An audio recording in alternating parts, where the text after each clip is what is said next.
Welcome to the What's Happening Birmingham video podcast.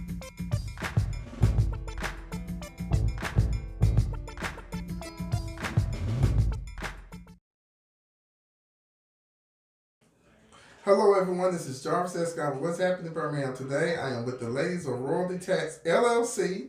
Good evening, ladies. Good evening. Thank you for coming on the podcast. The ladies are here today to talk about the new tax changes and of course their great business. I love you all name, Royalty Tax LLC. Thank you. Ladies, introduce yourself to the audience. I am Vaughn. I am a tax specialist, tax advocate, tax expert, and I specialize in maximizing refunds. I'm Waukesha. I'm also a tax preparation specialist, tax consultant, financial consultant, and I specialize in maximizing refunds. Hello, I'm Tiffany. I am also a tax specialist, tax expert, 17 years business, still rolling. All right. So, ladies, how did y'all come up with this fantastic name, Royalty Tax LLC? Oh, well, royalty is like a tribute to the people. When you come in here, we want you to leave out feeling like royalty, feeling special, feeling like the kings and queens that you are. We call ourselves royalty. We call ourselves the queens of royalty tax. When you come in, we have snacks. We provide free water, sodas. We have actually free books this year for the kids. They can come in and leave out with a free book. And if you have more kids at home, you can take one for them as well. We like to say we specialize in customer service. So you get the royal treatment when you come to royalty tax. Okay. So what services you all provide? We provide personal and business income tax preparation. We also do free financial consultation. So when you come into the office and you're preparing your tax refund, if you want to know how to save your money, how to save part of your refund, we can help you with those type of things. We know people that can help you with purchasing a house. We can point you in that direction. Credit repair, we can point you in that direction. If you wanted to purchase a vehicle, we have people that we can contact for you to help you with those purchases. Or if you just want to know how to start up a savings account, how to start up a CD or something, we can also help you with those certain things. All right, so tax season 2020 Yes. is here. Yes. These folks got their W-2s and they came in here running. Yes. Their shoes falling off and everything. So Some actually did. they did. So what are some of the new tax changes coming up this year, in your opinion? The main one is people were concerned about the Obamacare, the insurance coverage. They are no longer penalized at $6.95. They were penalized the previous years for not having insurance coverage. If you were then the right income bracket, a lot of people income was under the threshold anyways, so they weren't penalized. But for those who were, they no longer get the $6.95 penalty that was deducted from their tax refund. Another thing that we also have run into a lot this year, a lot of people are doing door dashing, Uber, Lyft, Waiter, Grubhub, all those different type of services. Well, they're going to get 1099s. So they're getting them love notes. Okay. They're getting the 1099s, no taxes deducted or whatever. They need to be aware of that. That is going to affect a lot of people's refunds this year. Cash App has been a popular thing. A lot of people have ran into. They set the Cash App on a personal account. But if you receive over $20,000 taken in onto your Cash App, you're going to receive a 1099K. You have to file that on your taxes. Cash App? Ooh. Cash App, PayPal, Venmo, all of those things. Yes. So people need to be aware of those things. Yes. Who are running into a lot of that. People are coming in, don't know what the 1099 is for, and then they want to know why their refund is $2,000 less. It's because you didn't pay any taxes on the income that you made. Right. Yeah. Wow. So now that we're talking about what you getting, what are some of the deductions you getting tax write-offs this year that you've seen you suggest to people? Nothing mainly any different than the previous years. You're still homeowner. Right. Homeownership is a big tax write-off, which usually only really affects your state refund. A lot of people think it fixed their federal, but it doesn't. Yeah. And like we said, with the people who are doing Uber and Lyft, they get to write off car repairs, gasoline, all those type things, mileage, and so forth. So those are big write-offs for them. What about for my church folks, my church family? what we gotta do to make sure they straight, you know? Get tired. The tithes and offering is a write-off from the state. It is a major write-off. It's like one of the most common ones that you have with itemizing, which is the write-offs for the state. And like Tiffany said, you know, a lot of people feel like those things are going to help towards their federal refund, but it's not. All your itemizing helps towards your state refund. So if you are someone outside of Alabama, then it's not going to help at all. If you did, which we do taxes nationwide. We do have some clients that are in Texas and Florida and those states, they don't pay taxes, and so they would think, okay, well, I went to church and I paid taxes, but it's not going to help you because you don't even have to pay taxes in your state. And well, I guess with a lot of churches, when you come in, you got what type of documentation do they have to bring you from the church? Just a printout, invoice. The church will have, a lot of churches, they have EIN numbers as well, and they'll give you a printout pretty much like the daycares do, and it'll just tell how much you paid in tithes and offerings throughout the year. They have a total number. All right, so new year, 2020. What's the red flags out here so people get that nice little love letter from the IRS? Red flags are going to be things like self-employment, probably household income, education credit, those things like that. They're looking at those things. Claiming other people's kids that's not yours. They're looking at things, especially mail. They're looking at mail, they're claiming kids, and sometimes they're red flagged. So, I know I don't have a child support lawyer in here, but they can't claim child support on their taxes, right? No, you cannot. Okay. Not a write-off. Just in case for my people that's watching and asking their No, questions. you It's can't. not a write-off. Another red flag I want to mention is business losses. Right.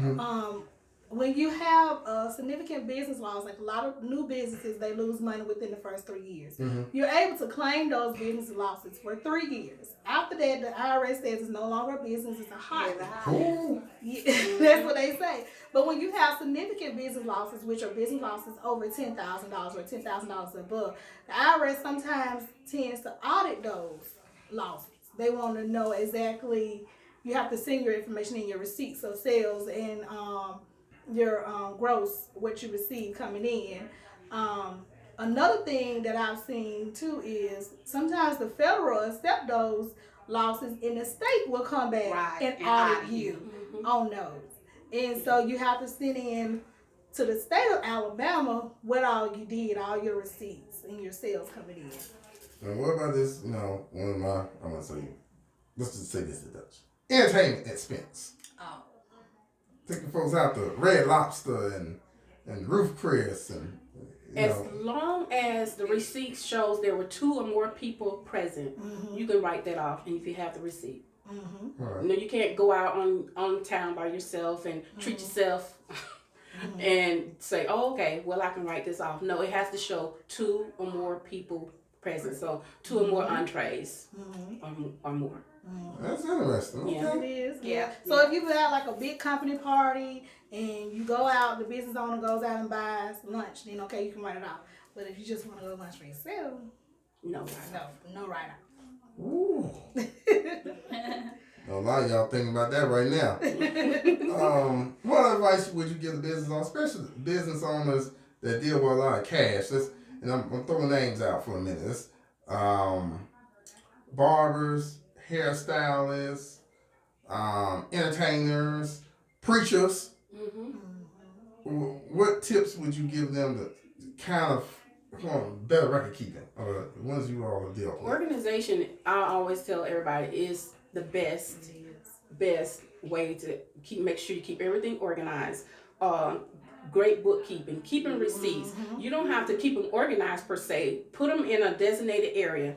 Just throw them in there, because as we do, we help them sort them out by the end, at the end of the year when they're doing their taxes or whatever. Usually in April, those type of people come in April because they usually owe. But they just good bookkeeping, organization skills. I tell them, get a Ziploc bag. If you're going to be doing a lot of shopping and stuff, throw the receipts in there and keep up with it. Just keep up with it. It makes it easier for us to break it down and organize it and get you the accurate amount of refund or however much you may owe back. So organization is the best. Another good thing is keeping a receipt book if you can. If you and receipt books aren't that expensive, you can go to Staples or Walmart and get a receipt book. And I know it's hard as a barber or a hairstylist to actually write out a receipt. You know, I've never gotten a receipt from my hairstylist. But even if you can just jot it down, kind of like from memory at the end of the day, just keeping that book if you don't per se give the receipt to your client. But that helps with keeping a calculation of what's coming in. And it helps when we get ready to prepare the returns and prepare the schedule receipts. So let's move on to our couples, our married folks. What advice would you give them in this new year? Especially ones that want to let's file together, or I just want to file mine separately. Married, okay. First of all, I want to say this. Married filing separately is the worst filing status of all time. Yes. It is the worst. The least deduction. Deduction out of all of them. What about you old below folks, single? Below single. So there is a thing called an injured spouse. You can file as an injured spouse, and what that means, say for instance, your partner owes child support, student loans, an old IRS debt. You can file an injured spouse form, and what it does is it saves half of the refund. So the half that's due to the spouse that has the debt, they take that part. But you are the injured spouse. You don't have the debt. So you would get that portion of the refund. Another thing I run into is couples who are going through divorces.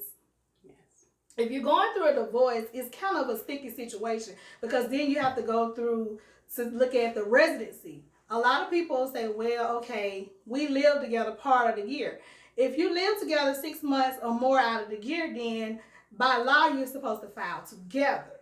Now, if you have just this situation where I'm not going to file with him or I'm not going to file with her, I don't trust her, I don't even want to see him. Then that's when you would absolutely have no choice but to go to the married filing separate cause. But by law, if you do not live with each other and you're going through a divorce and you're not living together for 6 or more months out of the year, you can actually file separately, and one person can file as head of household and the other person can file as head of household in a separate residence. Now, or you can just do single. All else fail, do single. That's interesting. What about our single one? Is there any hope for us, or we just, pay good taxes? It is always something. And if you're a business owner, we always suggest get you a trusted accountant and pay quarterly taxes. Pay quarterly. That just helps you have to keep from having to pay so much taxes at the end of the year. Right. Now, I gotta say this because I know I always like to peek into what people thinking, and if you're a business owner, what do I need to bring y'all first so I can, I always say come correct. What do I need to bring? That's right. Do I need to have a business license? Do I need to have a business bank account? It helps if you're coming with us. The most important thing that we need from a business owner is their EIN number. Because when preparing the Schedule Cs, you have to put the EIN number on the Schedule C. So if you have one, bring that. Now, some people are sole proprietors and they operate just solely under their Social Security number. That's fine. But if you have a business license, we say bring whatever you can pertaining to your business. It helps. And bank accounts sometimes depends on what banks you are. Regions is one of the best banks. Yes. Shout out to Regions. Yes. We just got some free promotion. They usually will break down your spendings for you in a pie chart, kind of, sort of, or whatever. And they tell you where you spent entertainment, gas, food, and so forth. So bank accounts sometimes helps a lot when we preparing the return. All right. So another, I would say, question I have is, it's tax season. Yes, it is. You got all these tax offices popping up like popcorn. They are. They are. What should folks look for in choosing a tax preparer or accountant? In your lady's personal opinion. Well, they should look for a person that specializes in the laws, tax laws for number one. Integrity, honesty, that's going to do them right, that's going to tell them what they should and should not do. If it's going to hurt their return, if it's going to hinder their return, if they're going to be audited, that's what they should look for in a tax specialist. Mm-hmm. Anybody can prepare returns, but we are specialists, and it's a big difference. That's correct. And be aware, please be aware of people who do percentages of returns. Exactly. Like, take 10% of whatever your refund is. Our prices are set according to the return itself. So a lot of people, be aware of the ones who ask you to bring money back after your taxes are prepared. Right. Our fees are taken off top. That's You right. don't have to bring any money back. That's right. When you leave out, you know your number. This is your number. This is what it is. No bringing back any money when you receive your check or anything like that. That's right. So what about these folks that you see these signs around town like get back $3,500 per child and all that? Well, those are kind of like what they're doing there is like, I won't say it's false advertising because it's not false advertising, but what they're doing is they're taking the deduction that you would get for the perfect income bracket. All right. Now, I can do 20 returns and I may have one person in the perfect income bracket to get that $3,500 per child. And what that means is that you're at the line where your income is just perfect with 3 or more kids and you get the highest refund. Most people are either just a little bit above that line or a little bit below that line. Yeah. So most people one thing I want people to understand is that when you get a refund, you're in what we call the 10% income bracket most of the time, and the lower 12%. So those are the low to moderate income people. The poor people, as some may say, But that's what gets you your refund. That's what gets the deductions. You get the earned income credit. So when they have those signs out, don't think, okay, well, I got 2 kids, but you only made $9,000. You're not going to get $3,500 for each one of those kids, and you only made $9,000 on a W-2 income. Right. You just can't do that. It's not possible. All right. So my last final question is the money question, I like to call it. How can they find your old lady's phone number, website, address? Okay. Email? So we are located in Center Point, Alabama. We're at 1270 Center Point Parkway, 35215 Suite C. We're inside of Running Riviera State Farm Building. Shout out to Running. We're also inside with First Alert Tax. So our phone number is 205-538-3094. You can call that number all through the year, not just tax season, because we are available throughout the year. And if we don't answer, leave a message and someone will get back with you. Well, I like to add too for us East Side folks, they located past the exotic wings on the Parkway. Exactly. Everybody know what the exotic wings on the Parkway. Parkway. Smell the chicken, then right when you smell the chicken, you'll see them. You'll see us. Just go down a little bit, do a little U-turn, and come on in the parking lot. That's right. But if you don't want the chicken, they got snacks here for you too as well. That's right. We do have snacks, and we do have some healthy snacks as well. Yes. So, ladies, thank you all for coming on. Thank you for having us. Thank you all for watching the video today. Please check out what'shappeningbirmingham.com for more videos, and don't forget to subscribe to my YouTube channel. Thank you all again, and have a great night. Bye-bye. Thank you. Bye-bye. And go get your taxes done, everybody.